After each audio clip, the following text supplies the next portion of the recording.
you're probably not going to want to join like piece of cardboard in one moment. So that's upside down. Oh, hello, Papa. Hey guys, welcome back to my channel. Welcome if you are new. Today we are going to be unboxing the Fairyloot January box. It has been a while since we've done a box because this was very delayed.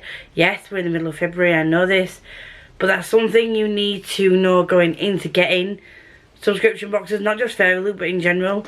If you are bothered about getting things on time and you're very picky about getting things on time, you're probably not going to want to sign up. Reason being, there quite often are delays sometimes with items, sometimes generally with just shipping in the amount of orders I've got to get out.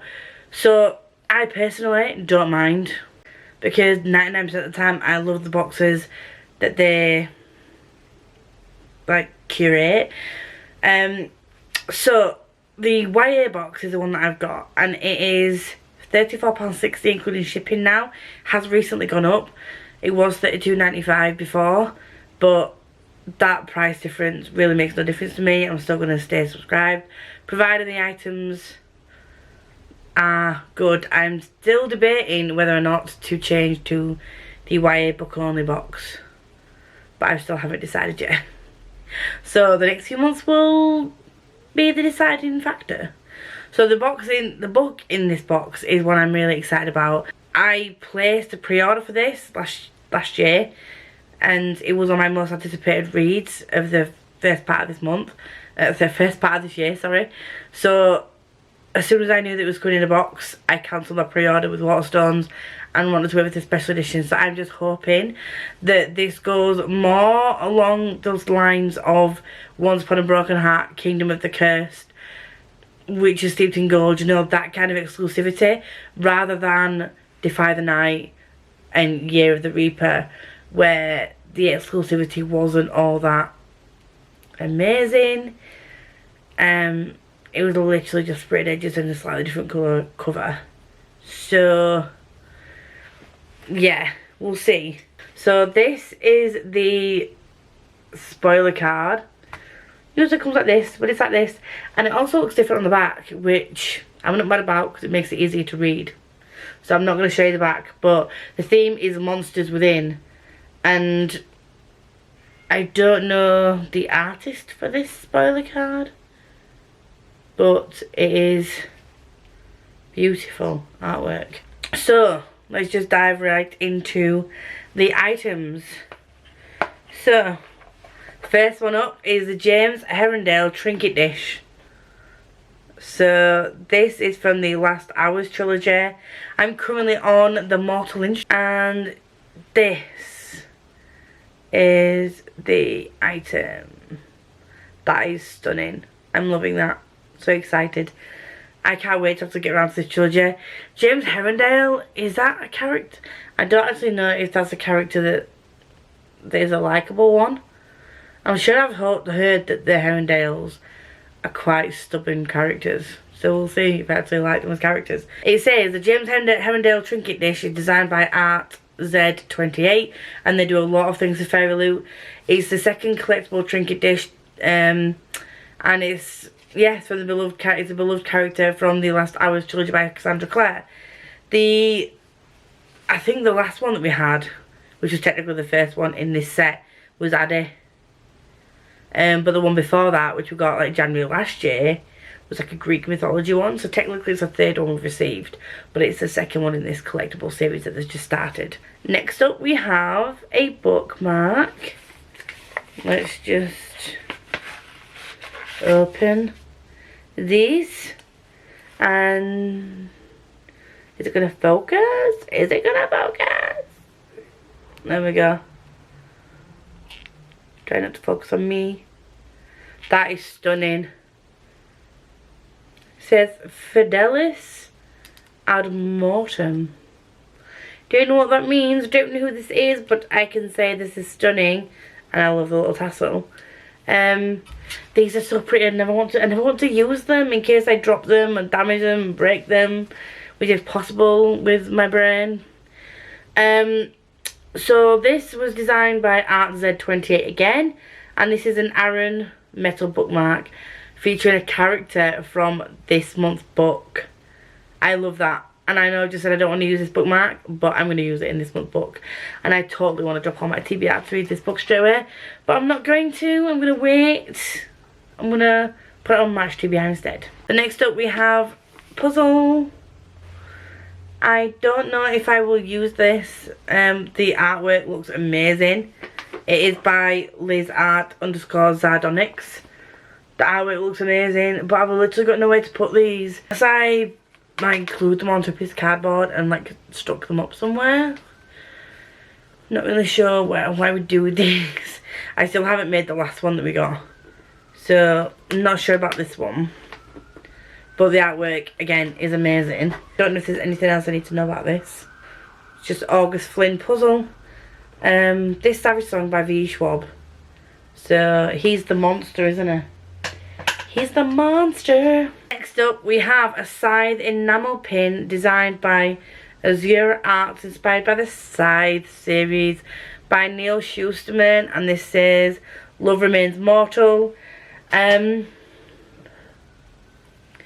you don't know, Fairyloot are actually doing a Scythe box set. They also did a Scythe fridge magnet last year, I think.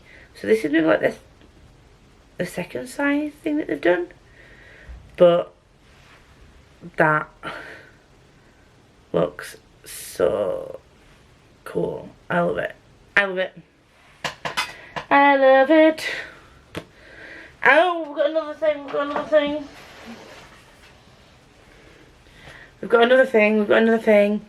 These Hollow Vowels inspired, designed by Stella Bookish Art. And this is a tea towel. It's quite a big tea towel.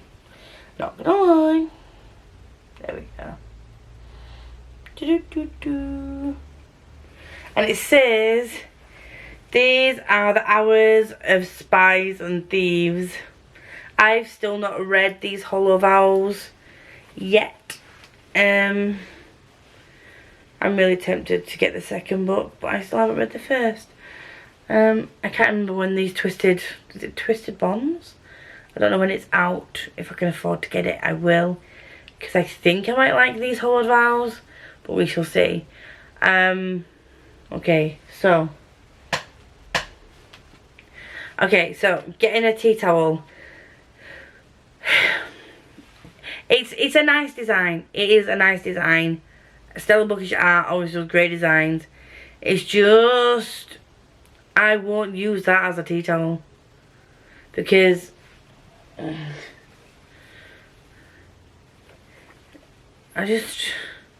wouldn't want to ruin it. I'd use it as a display towel.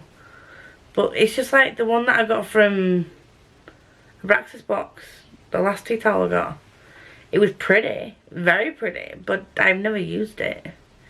I don't use those kinds of towels. I just use basic towels. So, I don't know.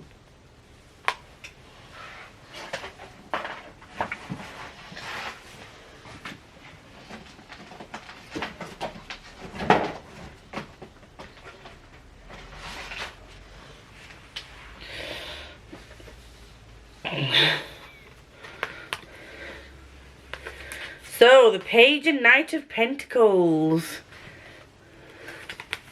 We've got this character here, and this character here. Again, beautiful art. Let's see what the characters are. This month's collectible tarot cards are the Page and Knight of Pentacles, illustrated by Liz_Zardonics, and feature Cassius and Severo from the Red Rising series by Pierce Brown. Ooh, more Red Rising characters. Last time, we did get some Red Rising characters last time, but I didn't get it. One of them looked like a witch. I remember it now. I've still not read Red Rising. I'm really sorry for those Red Rising lovers. I will read it at some point. I promise. Promise. Then we have the book. Oh, I see purple. I see purple. Let's not spoil it yet. So, first up, we've got To the Moon and Back. It is, I thought I was debating, I couldn't remember if it was January and February, or February and March's books, that were, I couldn't remember if it was January and February or January and March's books that were the pre-orders that I'd had, but it looks like it is January and February. So, To the Moon and Back is next month's theme. I can't wait for this book either, I'm so excited. Well, technically it's February's theme, so technically I should be getting it in a couple of weeks, but we'll see, we'll see, we'll see. And obviously you get the Fairy Scoop with the author information, like author interview inside. Ooh, we have a sassy girl at the front. The author letter is on the back. And we usually get a bookmark as well. Where's the bookmark? There we go. This month's bookmark. And then, shall we, oh, it's upside down. So, I'm scared. Why am I so nervous? Why am I so nervous about opening the bloody box? So,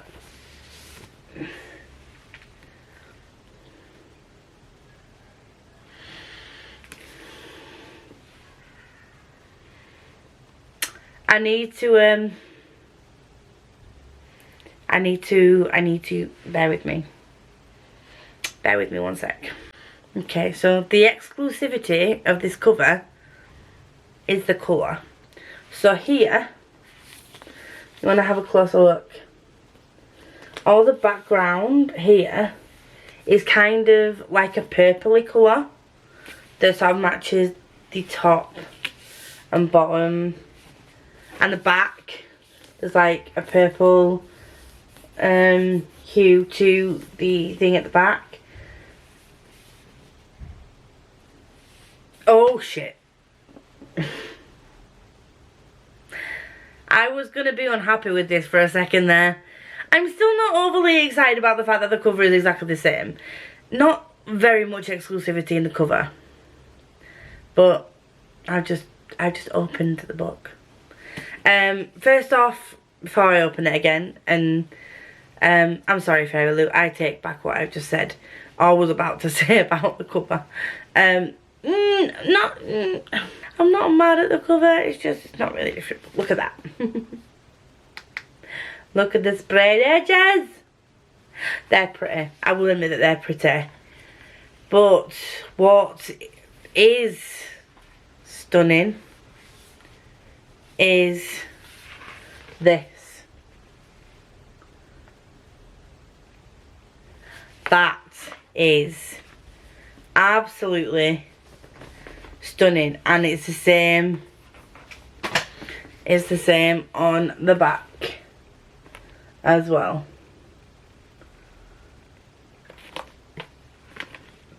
Okay, and the naked hardcover is this, and then obviously as you open it, it should be signed by the author.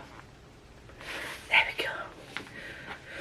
So this has not made up my decision as whether or not I want to just keep book only box, because the bookmark, the enamel pin, the trinket dish I like. The puzzle and the tea towel are pretty much pointless items in my opinion. To me. Pointless to me. The exclusivity of this book. The end pages are stunning. The sprayed edges are stunning. There's nothing under the dust jacket this time round. I don't know if they were supposed to be.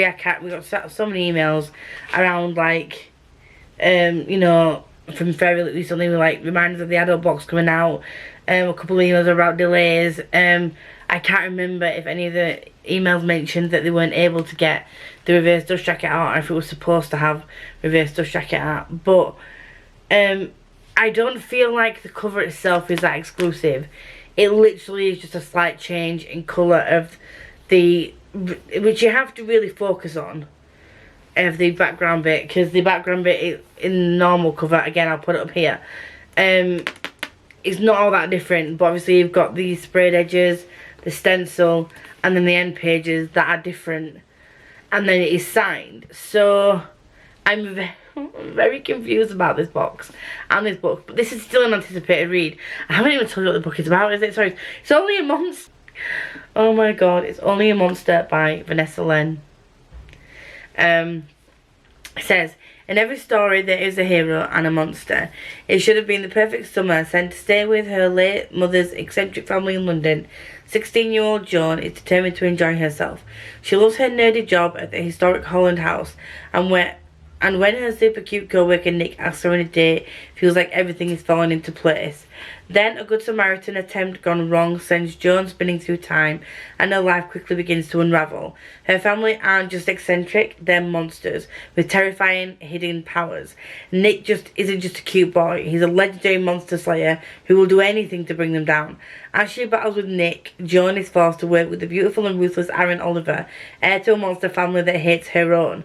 She'll have to embrace her own monstrousness if she's to save herself and her family, because in this story, she is not the hero. That is why I was drawn to this book. So this is I'm excited to read this book. I really am. This is going to my March TBR. I don't care what I have to do to make it fit onto my TBR. It will go on there. At first this kind of reads like a potential enemies to lovers, but then you bring in that other guy. Is it going to be a love triangle? If it's done well, I don't mind it. It depends how it's done, if it is done at all. And I don't even know if this is part of a series or if it's a standalone, but it's very, very short. How many pages does it have? 361 pages. So I'm hoping that they pack a lot of punch in this book, if it is a standalone. But I'm really excited for this book, as I've just said like a bajillion times, but I'm excited. So that was January's box, Fairyloot box.